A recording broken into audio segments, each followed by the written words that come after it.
أيها الناس اتقوا ربكم الذي خلقكم من نفس واحدة وخلق منها زوجها وبث منهما رجالا كثيرا ونساء واتقوا الله الذي تساءلون به والأرحام إن الله كان عليكم رقيبا يا أيها الذين آمنوا اتقوا الله حق تقاته ولا تموتن إلا وأنتم مسلمون يا أيها الذين آمنوا اتقوا الله وقولوا قولا سديدا يصلح لكم أعمالكم ويغفر لكم ذنوبكم ومن يطع الله ورسوله فقد فاز فوزا عظيما أما بعد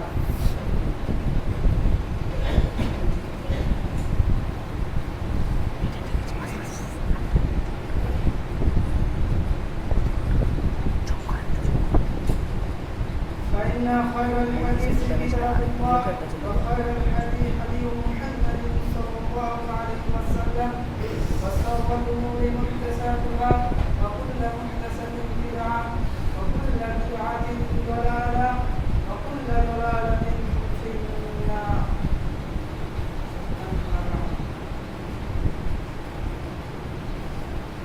সমস্ত প্রশংসা জগৎসমূহের প্রতিপালক আল্লাহরই, যিনি সৃষ্টি করেন রব। তিনি আমাদেরকে সর্বোত্তম রূপে সৃষ্টি করেছেন, অথবা তার উপর সকলে শুকরিয়া আদায় করি। তার শুকরিয়া আদায় করে যেন শেষ করা যায় না, তাই সকলে সংক্ষেপে বলি আলহামদুলিল্লাহ। অতএব মুহাম্মদ রাসূলুল্লাহ সাল্লাল্লাহু আলাইহি ওয়াসাল্লাম যিনার দ্বারা আল্লাহ আলামিন তার বার্তা পৌঁছাচ্ছেন আমাদের প্রতি, তার উপর লক্ষ্য করি শান্তির দ্বারা বর্ষিত হোক। সকলে বলি আল্লাহুম্মা সাল্লি আলা মুহাম্মাদ ওয়া আলা আলি। আমার আজকের বক্তব্যের বিষয় হচ্ছে মেসাজের লক্ষ্য সম্পর্কে।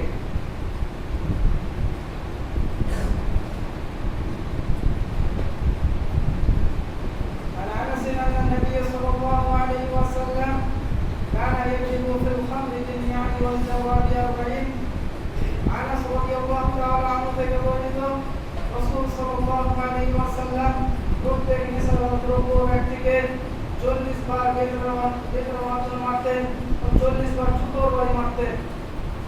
ইবনে উমর রাদিয়াল্লাহু তাআলা আনহুর যুগে নেশাদ্রব্য সংখ্যা বেশি হলে তিনি তাদেরকে 80 বার বেদনা মারতেন।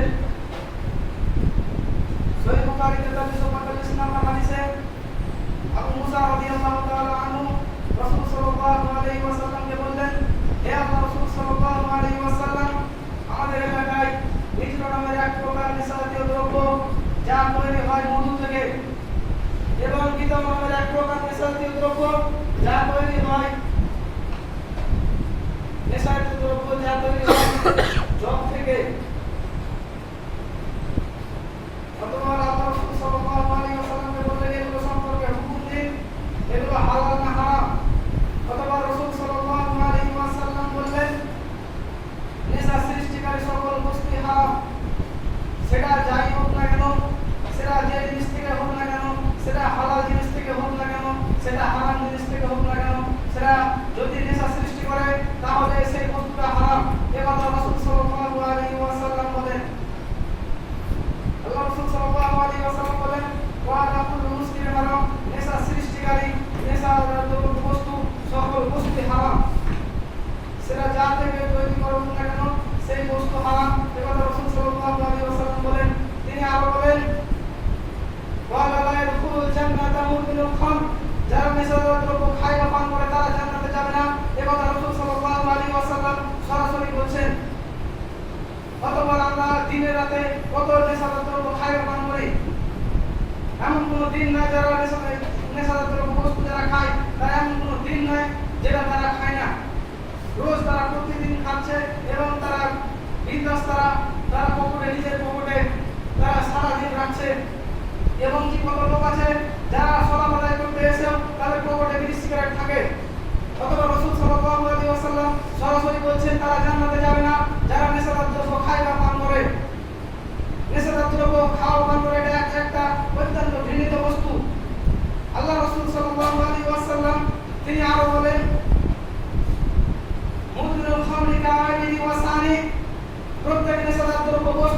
যারা খায় বা পান করে তারা মূর্তি পূজার ন্যায় অপরাধী।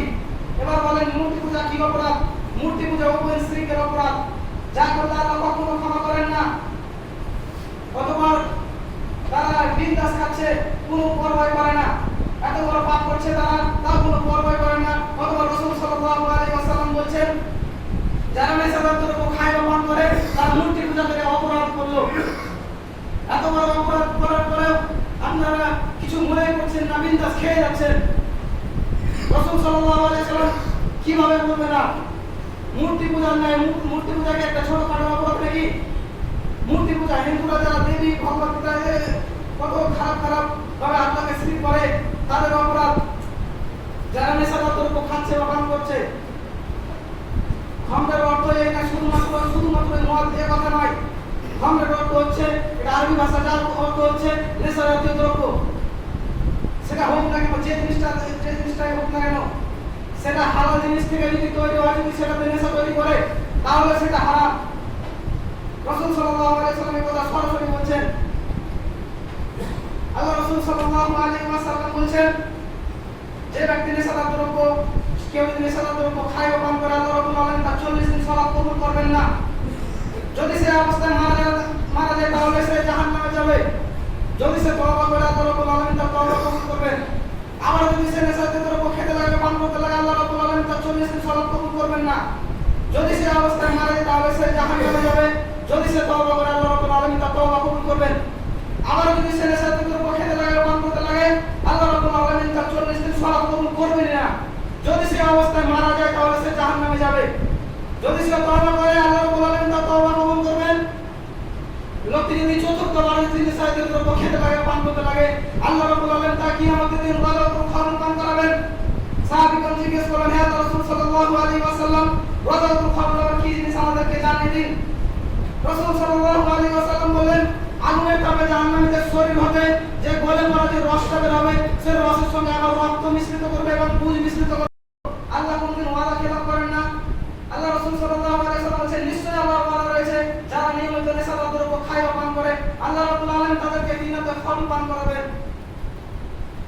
সাহাবীগণ জিজ্ঞেস করলেন, কিলা ইয়া রাসূলুল্লাহ ওয়া মা দিনাতুল খাল? সেই দিনাতুল খালটা কি জিনিস আমাদেরকে জানিয়ে দিন। আমরা কাছে প্রথম নাম শুনছি, আমাদেরকে জানিয়ে দিন সেই দিনাতুল খাল কি জিনিস। ওয়া লা ওয়াহলিন নার ইয়াউসার ওয়াহলিন নার, যা জাহান্নামীদের শরীর হতে গলে পড়া রক্ত পুঁজ, যা জাহান্নামীদের শরীর হতে নারী ভুঁড়ি তাদের পেটের ভিতরে যা থাকে তা বের রস বের হবে সে জাহান্নামের তাপে। সেই জাহান্নামের তাপে যে রস বের হবে তার সাথে আবার রক্ত মিশানো হবে এবং পুঁজ মিশানো হবে এবং সেই রক্ত পুঁজ মিশ্রিত করে তাদেরকে তা পান করানো হবে। তারপরে আবার অত্যন্ত গরম করানো হবে, অত্যন্ত গরম করে ফুটানো হবে এবং সেই ঘৃণিত বস্তু তাদেরকে পান করানো হবে যারা নেশাদার দ্রব্য খায় বা পান করে। অতএব এ থেকে আমাদেরকে পরিবর্তন হতে হবে। এসব একটা সাধারণ জিনিস নয়। আল্লাহ রাসূল সাল্লাল্লাহু আলাইহি ওয়াসাল্লাম এসব শ্রেণীর মানুষকে অভিশাপ করেছেন যারা নেশাজাতীয় দ্রব্য খায়। এছাড়াও যারা এই জিনিসের চাষ করে, যারা এই জিনিস তৈরি করে, যারা এই জিনিস করতে সাহায্য করে, যারা এই জিনিস করতে এতে কোনো উপকার করে, কিংবা এই জিনিস খাওয়ার জন্য বা পান করার জন্য বা তৈরি করার জন্য কোনো জায়গা করে দেয়, কিংবা তাতে সাহায্য সহযোগিতা করে, কিংবা তার স্থান করে দেয়, এসব শ্রেণীর মানুষকে আল্লাহ রাসূল সাল্লাল্লাহু আলাইহি ওয়াসাল্লাম অভিশাপ করেছেন। আল্লাহ রাসূল সাল্লাল্লাহু আলাইহি ওয়াসাল্লামের অভিশাপ নিয়ে আপনি কিভাবে জান্নাতে যাবেন আর আপনি কিভাবে এরকম ভাবে চলতে পারেন? আপনি একজন মুসলিম হয়ে কিভাবে এরকম ভাবে চলতে পারেন? আল্লাহ রাসূল সাল্লাল্লাহু আলাইহি ওয়াসাল্লাম তিনি আরো বলেন, সালাসাতুল লা ইয়াদখুলুনাল জান্নাহ, তিন শ্রেণীর মানুষ। আল্লাহ রাসূল সাল্লাল্লাহু আলাইহি ওয়াসাল্লাম তিনি আরো বলেন, সালাসাতুল লা ইয়াদখুলুনাল জান্নাহ, তিন শ্রেণীর মানুষ কখনো জান্নাতে যাবে না। তিন শ্রেণীর মানুষ কখনো জান্নাতে যাবে না। আমরা জান্নাতে সূর্য পরিবারের বেহায়ের কোনো সুযোগ দেশে জান্নাতে যাবেন না। অর্থাৎ আপনি একটা কাপুরুষ, আপনি একটা সারাদিন ভাবেন আপনার মেয়ে এভাবে রাস্তাঘাটে চলাফেরা করছে, এদিক ওদিক চলাফেরা করছে, মাঠে ঘাটে বসে থাকছে, সারাদিন রাস্তাঘাটে চলাফেরা করছে, পরপুরুষের সাথে চলাফেরা করছে। অর্থাৎ আপনি কিছু বলতে পারেন না, আপনি কাপুরুষ না তো কি? আপনি বলেন এভাবে যারা রাস্তাঘাটে চলাফেরা করছে এদের কোনো বাহন নাই, এরা হিন্দুর মেয়ে খ্রিস্টানের মেয়ে বলো।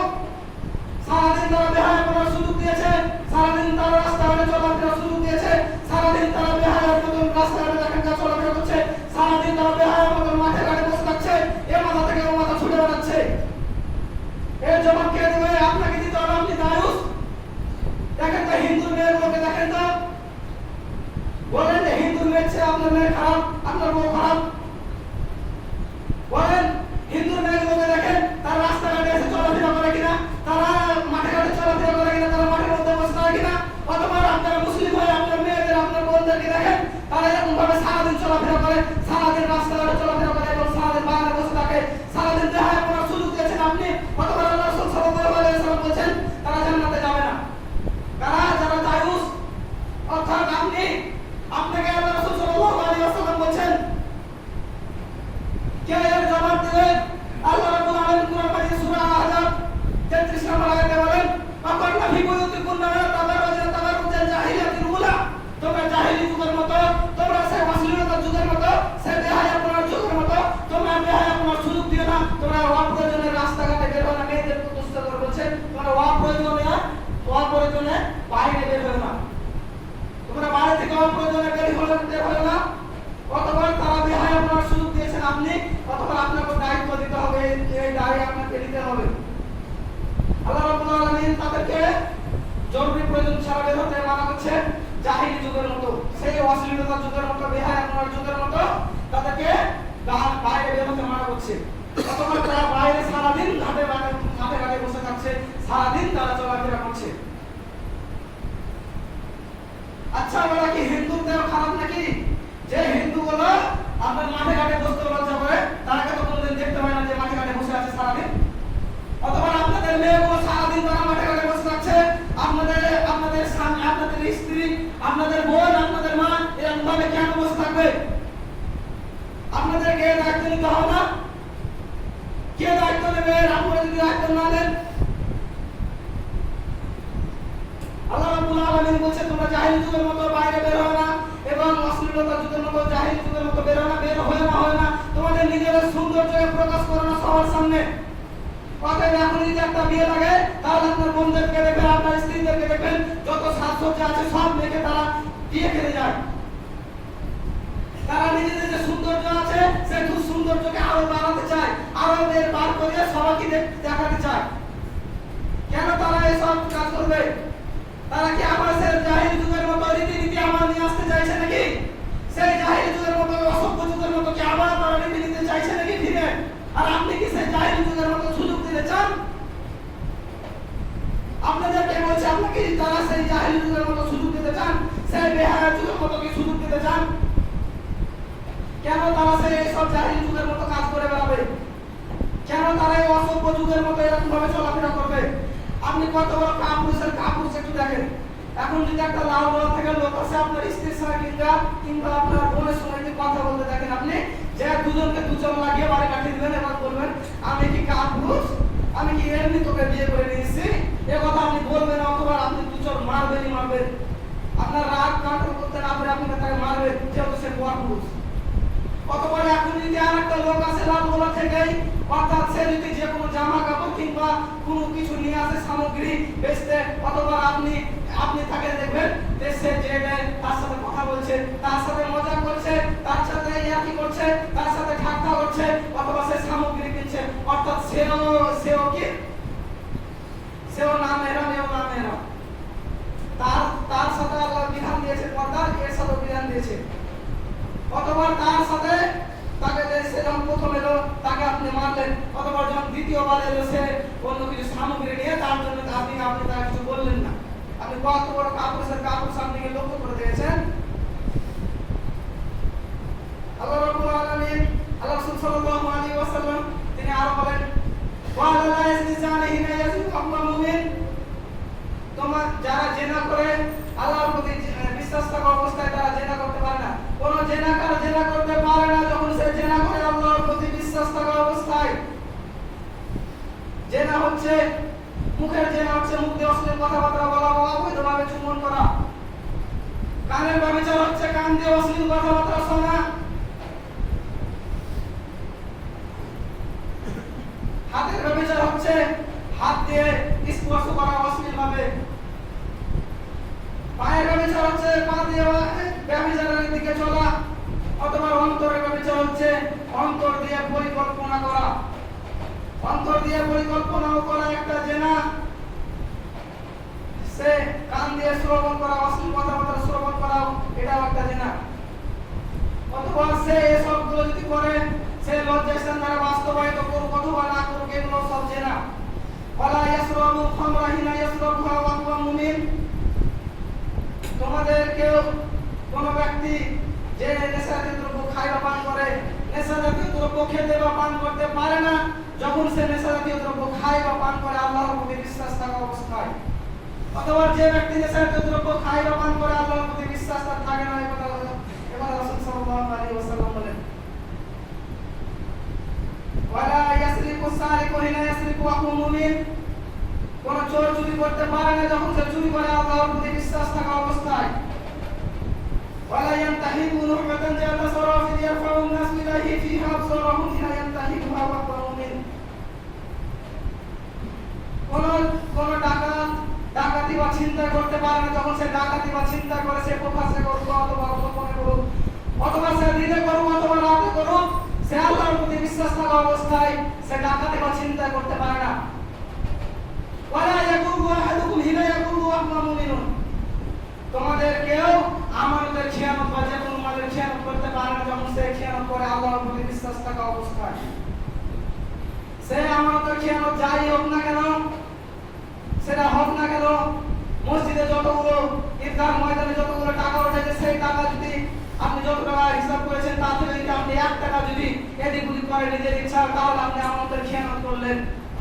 যত টাকা চাঁদা উঠেছে, যত টাকা ঈদুল ফিতরে, যত টাকা ঈদুল আজহার যত টাকা আপনার উঠেছে চাঁদা, সেই টাকা থেকে যদি আপনি 1 টাকা এদিক ওদিক করেন, তাহলে আপনি আমানতের খিয়ানত করলেন। অতএব যত টাকা যে কোনো মাল আপনাকে রাখতে দেওয়া হয়েছে, কিংবা সেই মালটা কাউকে পৌঁছে দিতে হয়েছে, সেই মালটা যদি আপনি 1 টাকা এদিক ওদিক করেন নিজের ইচ্ছা করে, তাহলে আপনি আমানতের খিয়ানত করলেন। অথবা যত টাকা ফিতরার টাকা উঠেছে, সব ফিতরার টাকা থেকে যদি আপনি 1 টাকা এদিক ওদিক করেন 1 টাকা, তাহলে আমানতের খিয়ানত করলেন। অথবা রাসূল সাল্লাল্লাহু আলাইহি ওয়াসাল্লাম বলেন, ইন্না রিজালান ইয়াতাহাওয়ালুনা ফি মালিল্লাহি বিগয়রি হাক্কিন ফালাহুম নারু ইয়াউমাল কিয়ামাহ। নিশ্চয় যে ব্যক্তি অন্যায়ভাবে যে কোনো জিনিস আত্মসাৎ করলো, কিংবা যে কোনো জিনিস অন্যায়ভাবে দখল করলো, যে কোনো জিনিস সেটা দখল করলো, তার জন্য কিয়ামতের দিন জাহান্নাম রয়েছে। একথা রাসূল সাল্লাল্লাহু আলাইহি ওয়াসাল্লাম সরাসরি বলেন। মিদাম নামের এক বিশিষ্ট সাহাবী, সে আল্লাহ রাসূল সাল্লাল্লাহু আলাইহি ওয়াসাল্লামকে হাদিয়া দিয়েছিল। মিদাম এক সময় রাসূল সাল্লাল্লাহু আলাইহি ওয়াসাল্লামের উটের পিঠ থেকে হাওদা নামাচ্ছিল। হাওদা বুঝেন? হাওদা হচ্ছে উটের পিঠে যে বসার জায়গাটা থাকে, সে বসার জায়গাটা নামাচ্ছিল। এমন অবস্থায় একটা তীর এসে তাকে লাগে এবং সে মারা যায়। সাহাবীগণ বলতে লাগলো, তার জন্য জান্নাত, যেহেতু সে রাসূল সাল্লাল্লাহু আলাইহি ওয়াসাল্লাম সর্বশ্রেষ্ঠ মানুষের তিনি কাজ করছিলেন, এমন অবস্থায় মারা গেছে। তখন রাসূল সাল্লাল্লাহু আলাইহি ওয়াসাল্লাম বললেন, কখনো নয়, আল্লাহর কসম, সেই চাদরটি যদি গনিমতের যুদ্ধে যে আমরা জয়ী হয়েছিলাম, সেই যুদ্ধে যে মালগুলো পেয়েছিলাম, সেই মালগুলো সবাইকে ভাগ করার আগে সে আত্মসাৎ করেছিল, সেই চাদরটি জাহান্নামের আগুন থেকে বিশাল উত্তেজিত হয়েছে, বিশাল রূপ ধারণ করেছে সেই চাদরটি। এবারে শুনে এক সাহাবী একটি জুতোর ফিতে আত্মসাৎ করেছিল, সেই জুতোর ফিতে এনে রাসূল সাল্লাল্লাহু আলাইহি ওয়াসাল্লামকে দিয়ে দিলেন এবং বললেন, হে আল্লাহর রাসূল সাল্লাল্লাহু আলাইহি ওয়াসাল্লাম, এই জুতোর ফিতেটা আপনি নেন, এটা আমি আত্মসাৎ করেছিলাম। এবং রাসূল সাল্লাল্লাহু আলাইহি ওয়াসাল্লাম বললেন, কেউ যদি একটি জুতোর ফিতে আত্মসাৎ করে কিংবা জুতোর ফিতে আত্মসাৎ করে, তার জন্য জাহান্নাম। রাসূল সাল্লাল্লাহু আলাইহি ওয়াসাল্লাম সরাসরি বললেন, তার জন্য জাহান্নাম। এই কথা শেষ করলাম, এবার কিছু সওয়াল নেই। আল্লাহ রাব্বুল আলামিন কোরআনে বলেন, ওয়া তাফলাহুল মুমিনুন, অবশ্যই সফলকাম হয়েছে মুমিনগণ, আল্লাযীনা হুম ফি সালাতিহিম খাশিউন, যারা নিজেদের সালাতে বিনয়ের মতো, যারা নিজেদের সালাতে জিনিস করে সাথে আদায় করে। আল্লাহ রাসূল সাল্লাল্লাহু আলাইহি ওয়াসাল্লাম বলেন, কিয়ামতের দিন যে সম্বন্ধে হিসাব নেওয়া হবে সর্বপ্রথম তা হচ্ছে সালাত। অথবা যে ব্যক্তি সালাত ত্যাগ করলো, যে ব্যক্তি সালাত আদায় করলো না, যে ব্যক্তি সালাতের হিসাব দিতে পারলো না, সে ব্যক্তি ক্ষতিগ্রস্ত হবেই হবে। আর যে ব্যক্তি সালাতের হিসাব দিতে পারবে, সে ব্যক্তি সফলকাম হবে। এই কথা আল্লাহ রাসূল সাল্লাল্লাহু আলাইহি ওয়াসাল্লাম বলেন। যে ব্যক্তি সালাতের হিসাব দিতে পারবে, সে ব্যক্তি সফল হবে। এই কথা আল্লাহ রাসূল সাল্লাল্লাহু আলাইহি ওয়াসাল্লাম বলেন।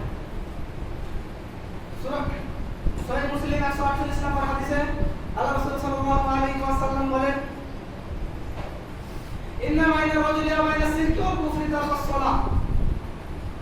আল্লাহর মুসলিম বান্দা এবং শিরকের মধ্যে ছেড়ে দেওয়া।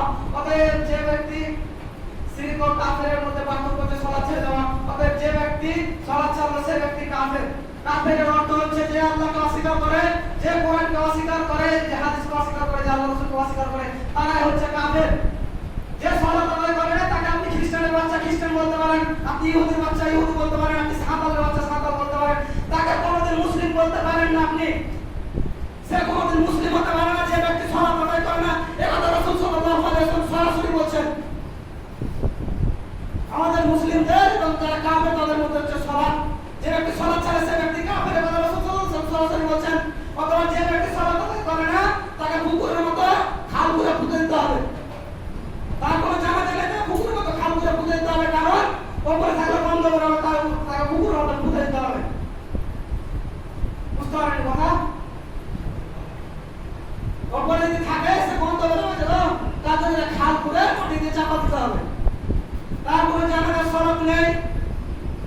আল্লাহ রাব্বুল আলামিন কুরআন মাজিদে বলেছেন, তোমরা কাফেরদের সালাত আদায় জানাজার সালাত আদায় করিও না। জানাজার সালাত আদায় করিও না, তাদের জন্য তারা যদি মরে যায় তাহলে তাদের জন্য দুআ করিও না। স্পষ্ট আয়াত থাকার, স্পষ্ট হাদিস থাকার সত্ত্বেও কিভাবে মুসলিম কিভাবে সালাত ত্যাগ করতে পারে, কিভাবে তা করতে পারে? অসম্ভব। সালাত ছাড়া সে মুসলিম থাকতে পারে না।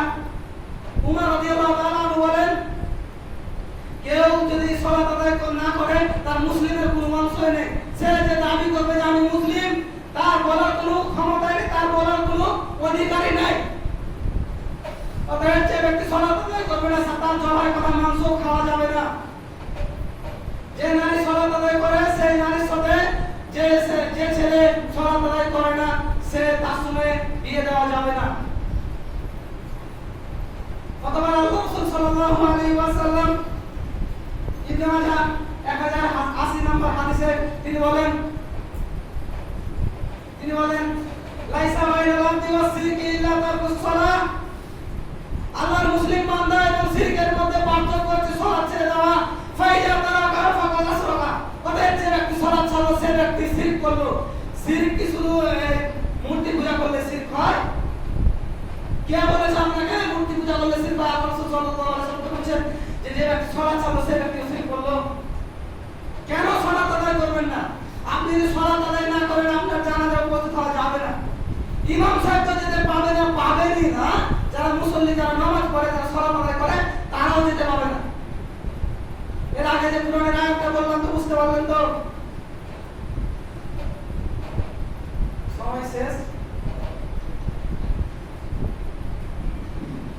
আল্লাহ আমাদের সবাইকে সঠিক বুঝ দান করার তৌফিক দান করুন। আরেকটা হাদিস শুরু করে বলছি।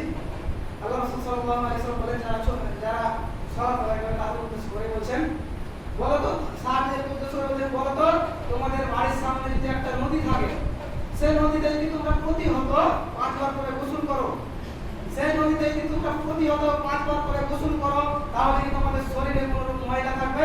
সাহাবীগণ বললেন, জি না, তাহলে আমাদের শরীরে কোনো রকম ময়লা থাকবে না। রাসূল সাল্লাল্লাহু আলাইহি ওয়াসাল্লাম বললেন, এ হলো 5 ওয়াক্ত সালাতের উদাহরণ, যার দ্বারা আল্লাহ রাব্বুল আলামিন তার বান্দার সমস্ত গুনাহকে মিটিয়ে দেন। আরেকটা হাদিস আল্লাহ রাসূল সাল্লাল্লাহু আলাইহি ওয়াসাল্লাম বলেন, আল্লাযী তাফুতু সালাতুল আসরি কান্নামা উতির রাহিল আকমালা। যে ব্যক্তি ইচ্ছা করে আসরের সালাত ছেড়ে দিল, যে ব্যক্তি আসরের সালাত ছেড়ে দিল, যে কোনো পূর্বে আসরের সালাত ছেড়ে দিল বা ছুটে গেল, তাহলে সে যেন তার পরিবার পরিজন ধন সম্পদ সবই নষ্ট হয়ে গেল।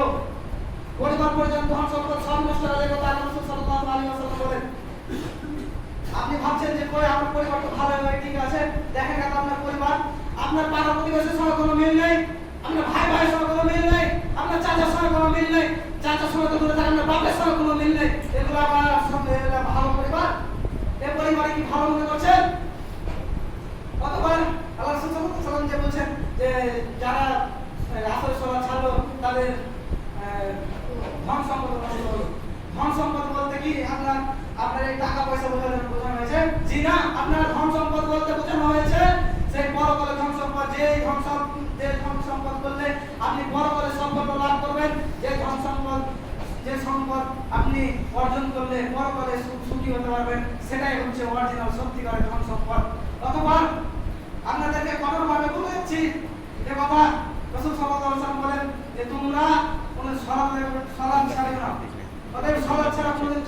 থাকতে পারে না।